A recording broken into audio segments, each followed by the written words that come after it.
Thank you very much, Ms. Garner.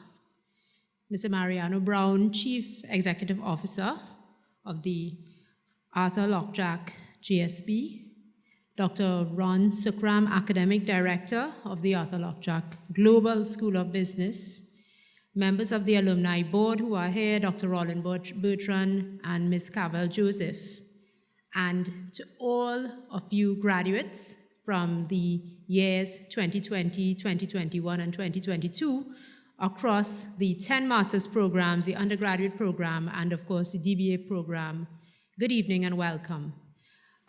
It would be remiss of me if I did not as well recognize the parents, spouses, partners, and all of those persons who would have supported the graduates tonight. As a former graduate of the Arthur Lockjack School, I well understand the need for support, especially during the practicum period. And this would have really been emphasized during the COVID-19 pandemic. So I have a bit of a story to start with this evening. And in 2015, and to be exact, December 2015, I was a county medical officer of health in the Ministry of Health. We are the doctors who would look after the health centers, and I'm sure all of you are aware of the doctors who are in the health centers and the doctors who are DMOs and the public health doctors. And I was responsible for the St. George West County, which really is the Port of Spain and virus, starting from just about by the flyover in NP, going all the way west. Now, it was an administrative position, and I was a specialist in family medicine and public health at the time, but I found that the impact just wasn't there. We continue to still have people with high blood pressure and diabetes and long waiting lines and all of the challenges that we noted in the public sector. And I thought to myself, but I have a master's in public health, which is, on a more social science degree. Why am I not able to really influence and impact change? And by luck, I was sent across in December to a Pan American Health Organization meeting in Washington, D.C. It's quite interesting because no one wanted to go because it was the week before Christmas and it was very cold in D.C. And, the pecking order went down and then they got to me and I said, oh, I'll go. I've never been to PAHO. In those days, PAHO did not have the predominance and the name that we all know and love at this point in time. And I went to PAHO expecting to hear that diabetes is, one of the major killers globally, and it results in, how many deaths, etc. And when I went there, I was pleasantly surprised because there weren't only physicians. There were persons from the World Bank, from the Inter-American Development Bank. There were persons from the World Economic Forum. And the conversation was not about diabetes having a prevalence of this or that, or hypertension being the number one cause of death in certain countries. It was about value propositions, and it was about justifying budgets. And then I had a spark go off in December of 2015 when I said, wait, if I want to make a difference, I need to understand the language of the private sector and financial services, because without money, no change is sustainable. So I recognized that and came back to Trinidad, and you keep hearing about MBAs. And I went to a trusted mentor who was actually in the first year of the MBA program, the EMBA program, and I explained my findings of my visit, my exploratory visit. And he said to me, it was a Friday, and it was a rainy Friday, just before Christmas. He said, go straight to Arthur Lockjack, no other school, no distance, no short degree, go straight to Arthur Lockjack and register for an EMBA. Say, okay? And I came down here straight in rain. There was flood in the car park, the usual story when rain falls. There was flood in the car park. And I ran out in rain, and I went to the desk and I said, I would like to register. And they said, oh, you're too late. We started on January 5th or something, and this is like December 21st. I said, okay. And when I was walking out, someone called me out, and it was a colleague of mine, Dr. St. Bernard, her husband, who was Dr. St. Bernard as well. He was doing his doctorate, but he was the program administrator. And he said, what are you doing here at this time?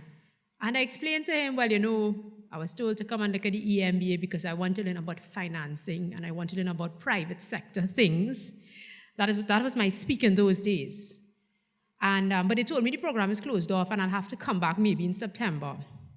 He said, no, come. You'll come on Monday, do the psychometric evaluation, do the testing, and don't worry. And that was in December of 2015. I joined in the first week of January with the rest of a cohort. We were cohort 31. And it was intimidating for me because I was from government, I was a public sector employee, and I was a physician I never did POA or MOB or any of those sorts of subjects. And I thought, how am I going to survive with all these bankers and lawyers and generally a significant number of private sector persons from diverse backgrounds in such an environment? And I remember, I don't know if you all would have had Mr. Wellington, Kurt Wellington, who would have taught OB. And I printed something out to show you all today, because this was the start of something very interesting. And words have power, as they say. So let me show you the front page. You all remember this is the team charter? Right. So this is my team charter, written in the first 2 weeks of January 2016. Right, this is nearly 7 years ago. EMBA Sharks, cohort 31, lecturer Mr. Kurt Wellington. And the first part of this team charter is the team vision, right? You remember we spent a lot of time trying to establish a team vision. What is our purpose? Why are we really here?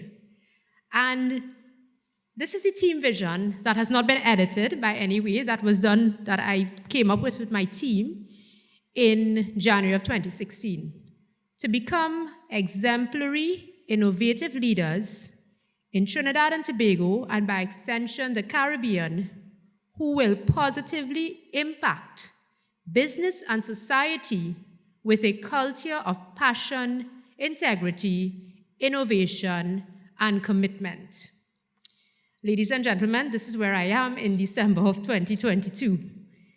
This is the power of vision, and I must say to you all and admit that I have 3 master's degrees and a medical degree and a fellowship, and this is the degree, the EMBA, which I have with distinction, that I am most proud of. I'm here to attest and to tell every one of you that that EMBA gave me the competitive advantage to be able to execute and to perform my job as PMO, because we all had different roles. And my purpose was about saving lives, but also saving livelihoods. And the knowledge that I gained here at the Arthur Lockjack, well, in those days graduate, now Global School of Business, allowed me to understand the nuances of the private sector and the priorities that they had. And I'm extremely grateful to all persons who would have been part of my team. Now, I just wanted to leave you all today with a discussion about one lesson that I've learned throughout the COVID-19 pandemic that actually started here when I was a student. And it's the lesson of the power of community. Now, we all know about community. We know about community service. We know about community college. We know about community centers. We bandy along the word community a lot. And community conjures either mediocrity and, in some cases, a negative connotation. When you think about, well, community service, it's a reprimand for doing something bad. It's a punitive measure. But today I want to just explore with you 3 aspects of community. And I'm going to add and enhance another term, which is communities of purpose. Now, what exactly is a community? A community is a group of individuals with a shared purpose that are unified, ready to have that may have the same goal. And Arthur Lockjack, GSB, the Global School of Business, I would like each and every one of you to think of this school as a community. It is a community for me. It was a community of students and academics and administrative support and teachers that has assisted many of us in our career pathway. I can attest that I'm always in close contact with several of my lecturers throughout the pandemic, and they really were helpful. I mean, lecturers like Mr. Howard Dutton, who you all would know from management accounting, Joseph Khan, project management, Dr. Ramesh Ramdeen, CEO of the TTMA, who was really helpful to us throughout vaccination drives. So today, I would just like to touch on 3 components of community and really engage you all and engage all of us in remembering the power of community and how we can be feasible in it. Firstly, I'd look at community in terms of partnerships, then community in terms of mentoring and allyship, and then community in terms of philanthropy and CSR. And these links, these areas are inextricably tied to even your work practice in the private sector and in government. So let's talk about community and partnerships. Partnerships are key in developing relationships for the greater good of both organizations or the group of organizations. Partnerships arise from communities of purpose. And partnerships are when 2 parties work together for a common cause and a committed cause. I'll give you some examples from the pandemic. Many of the activities and initiatives that have been successful and have brought us to where we are right now with a rolling average of 18 as of today were due to partnerships. And those partnerships were between government agencies, the private sector, civil society organizations. I don't know how many of you here would have been part of vaccination initiatives, and like for example at Napa, supermarket associations drive, the bankers had a drive, and those initiatives were brought about by partnerships. There were volunteers from civil society organizations, there was the private sector, whether it was banking or retail sector or the chambers of commerce, and then there was the government assistance and several government agencies. So this today is a reminder for all of us that when we go back into our workplaces, we need to remember and understand the value of partnerships. For any initiative that we may have, that we would want to be far-reaching into the community and help persons, we should really think about all the stakeholders that are involved and understand the nuances and the positives and the risks that are attached to the private sector, the public sector, civil society, and academia, because they all work together to really effect change. The second aspect of community that I would like to touch on is mentoring and allyship. And this is an area that is very near and dear to me, and I would like to share the positive outcome of mentorship and allyship. Now, I don't know how many of you would have had Dr. Jules Ferdinand. I don't know the MBA students. He taught us when I was here in 2018 during my MBA, and he taught a course called Corporate Turnaround, and he spoke about the value of mentoring. And when we think of a mentor, all too often we think of an older person. But a mentor does not have to be an older person. A mentor creates a safe space, an enabling environment for another person to share their ideas, their experiences, to vent, to ask for advice. But it does not have to be an older person. I want each and every one of you to identify a mentor or mentors and also to become a mentor to a young person. And it does not have to be a formal arrangement. It can just be saying to someone, I am here. If you have a challenge, you can reach out to me. There are different types of mentors. There is the subject matter mentor. So for example, you work in a bank and you would like to become the president of the bank, and you will build relationships with the current president and you would learn about them.